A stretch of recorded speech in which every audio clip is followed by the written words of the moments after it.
Assalamu alaikum. Our today's lesson is Unit 8, Hope is the Thing with Feathers. I told you earlier that we are going to first complete all the poems. So it's Unit 8 today. Let's start reading the poem. This poem has been written by Emily Dickinson and it's a very beautiful poem. It is a poem full of messages, full of strength. I'll start reading it from the first stanza. Hope is the thing with feathers that perches in the soul and sings the tune without the words and never stops at all. And sweetest in the gale is heard, and sore must be the storm that could abash the little bird that kept so many warm. I've heard it in the chilliest land and on the strangest sea, yet never in extremity it asked a crumb of me. Now, in the first stanza, the poet is trying to explain that hope is the thing with feathers. Hope, उम्मीद एक ऐसी चीज़ है जिसके पर हैं. That perches in the soul. ये जो birds होती हैं जब ये बैठती हैं किसी जगह पे तो उसकी बैठने की पोजीशन को पर्च करना कहते हैं. यहाँ उम्मीद को एक बर्ड की, एक परिंदे की ज़िंदगी के साथ तशबीह दी गई है, कंपेयर किया गया है, कंपैरिजन है. पोइट हमें ये बताना चाह रहा है कि जो उम्मीद है वो एक ऐसा परिंदा है जो इंसान की रूह में बैठता है.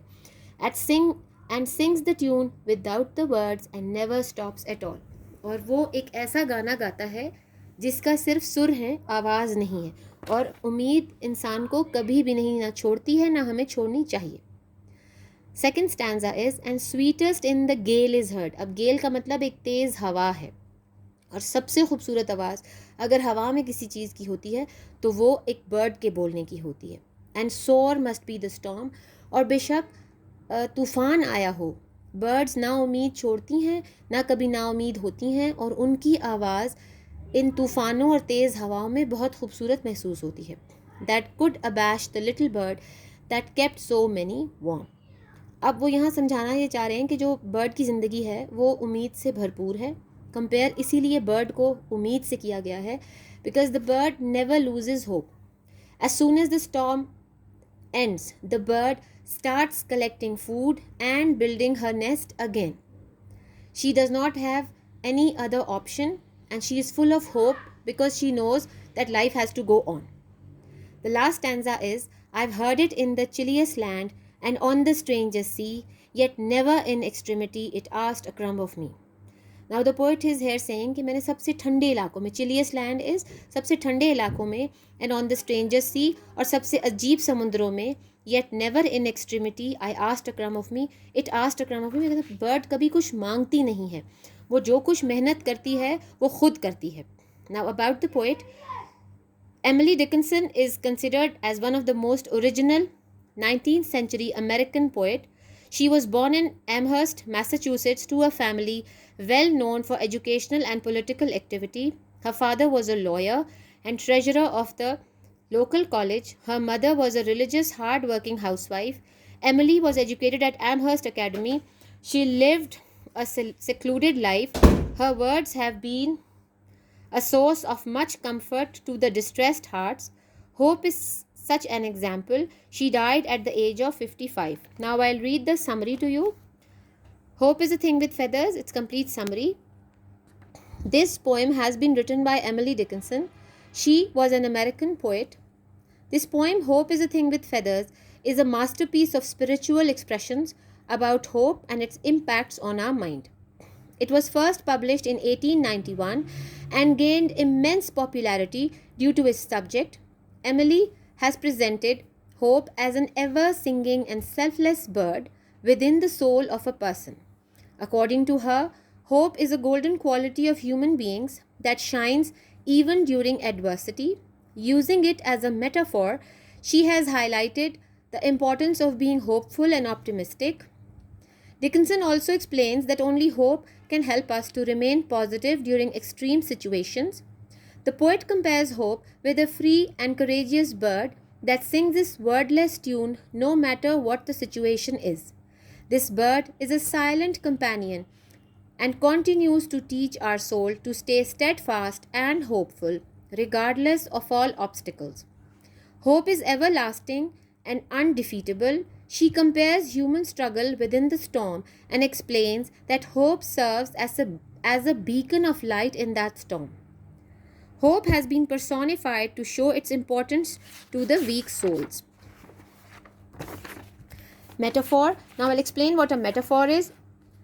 Metaphor is a figure of speech in which a word or phrase is applied to an object or action to which it is not literally applicable. For example, a thing regarded as representative or symbolic of something else, it may provide clarity or identify hidden similarities between two ideas. Now we have to understand what figures of speech are. A figure of speech is a word or phrase that possesses a separate meaning from its literal definition. It conveys meanings by identifying or comparing one thing to another. Now some of the words: abash means परेशान करना, शर्मिंदा करना, embarrassed and ashamed. Crumb, roti का छोटा टुकड़ा, a very small piece of food. Gale, तूफान, an extremely strong wind. Perches, बैठ जाना, for a bird to land and stay on a branch. Sore, फोड़ा, दर्द कोई भी तकलीफ की चीज़. Painful, a pimple or red painful spot, anything that hurts. Tune, sur, a musical note. Extremity, had, intaha, end or limit of something. Strangest, ajeeb, unusual or surprising. Now these were some of the hard words, and after that we are going to do the exercises of this poem. Now let's see how many of them there are in the book. These are again the words and meanings.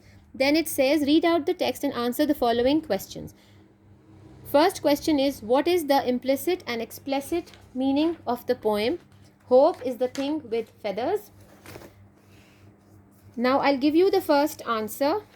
It says, beginning is the same. You start with reference to the context. The theme of the poem Hope is the Thing with Feathers is that hope lives in our soul and is eternal.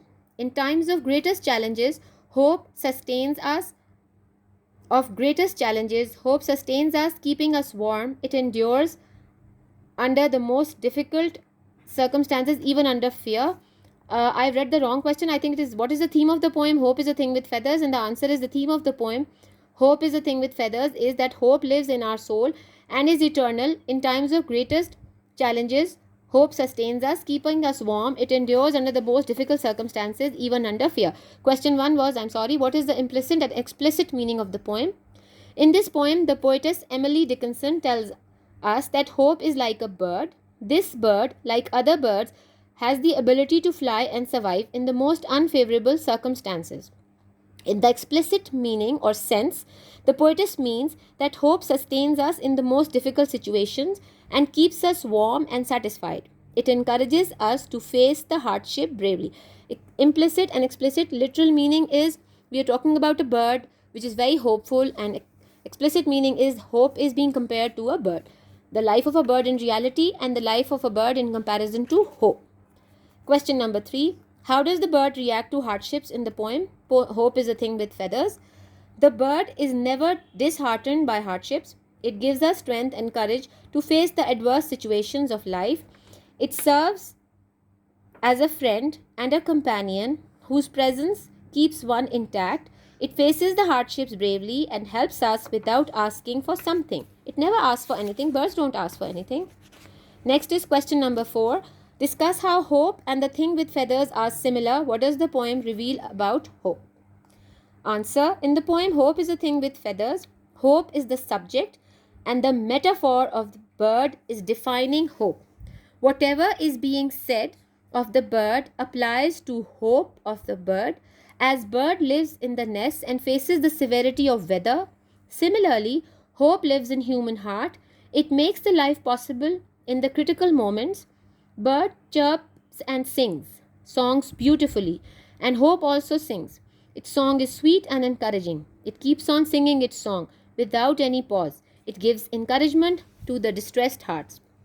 Question 5. What do you understand by "and sore must be the storm"? Literally, sore means painful place on the body, but in figurative language, this phrase refers to severe and hard conditions of life that cause pain and distress. It means that hope survives in the most adverse circumstances. No matter how harsh the time is, its song can always be heard. Next is question 6. Do you like the poem and why? Yes, I like this poem very much. The poetess Emily Dickinson very beautifully introduces metaphor in the first two lines, and this metaphor develops throughout the poem. I like the poem because after reading it, one gets strength and satisfaction and learns to overpower fear. Last question, question number 7. Read the first stanza of the poem and write the following. Which abstract noun is there, and which the complete question is, which abstract noun is described as having living characteristic? What living characteristic does this item have? Answer is, in the first stanza, hope is described as having living characteristic. The item hope has the living characteristics of singing sweet songs, making nests, and flying like birds. Here our exercise and explanation summary of the poem is complete. In the second part, you're going to get the rest of it. Please like and subscribe our channel.